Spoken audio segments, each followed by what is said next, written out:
দাদা আপনার ভোট হয়ে গেছে? না না হয়নি, এই তো আপনার হাতে কালি কিন্তু ভোট হয়নি। না না না কেন? ভোট হয়নি মানে মেশিন খারাপ। টেস্টিং এর বেলায় ভালো ছিল, আমরা যখনই ভোট আপনার হাতটা একটু দেখান, মানে আপনার এটা এবার কালিও লাগানো হয়েছে, হ্যাঁ কালিও লাগানো হয়েছে। ভোটটা দিতে পারেন? না না আমি আমি আমি পারমিশন নিয়ে, ও সেকেন্ড ম্যান, আমি ফার্স্ট ম্যান। এখানে আমার একটি ছোট্ট অবজেকশন আছে। অনেক বুথে এটা আগে আমি দেখেছি, অনেক জায়গায় এমনটা হতো না, কিন্তু ভোট না দেওয়ার আগেই কেন হাতে কালি লাগিয়ে দেওয়া হয়?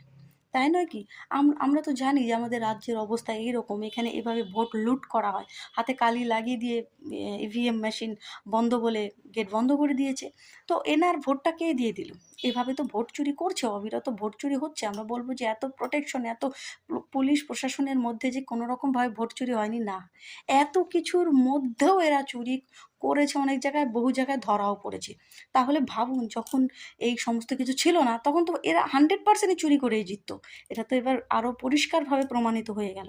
আর তারপর হচ্ছে যে আমার এটা অবজেকশন, যেটা বলছিলাম, যে ভোট দিয়ে যখন ক্যান্ডিডেট বেরিয়ে যাচ্ছে দরজা দিয়ে, তখন তার হাতে কালিটা লাগানো উচিত।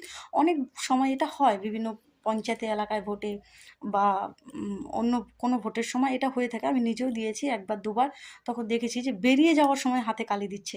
কিন্তু এই সিস্টেমটা যে ঢোকার পর ভোটটা দেওয়ার আগে আমার হাতে কালি লাগিয়ে দিল, এটা একদমই ঠিক নয়। তাহলে এই ভুয়ো ভোট দেওয়ার যে মানে জায়গাটা, সেটা কোথাও না কোথাও করে দেওয়া হচ্ছে তাদেরকে। হাতে কালি লাগিয়ে দিয়ে বের করে দাও কয়েকজনকে, যে হবে হবে, মেশিন ঠিক হোক তারপরে হবে। তাই নয় কি? তো নিশ্চয়ই এটা হওয়া উচিত নয়, ভোট দেওয়ার পরে হাতে কালিটা লাগানো উচিত।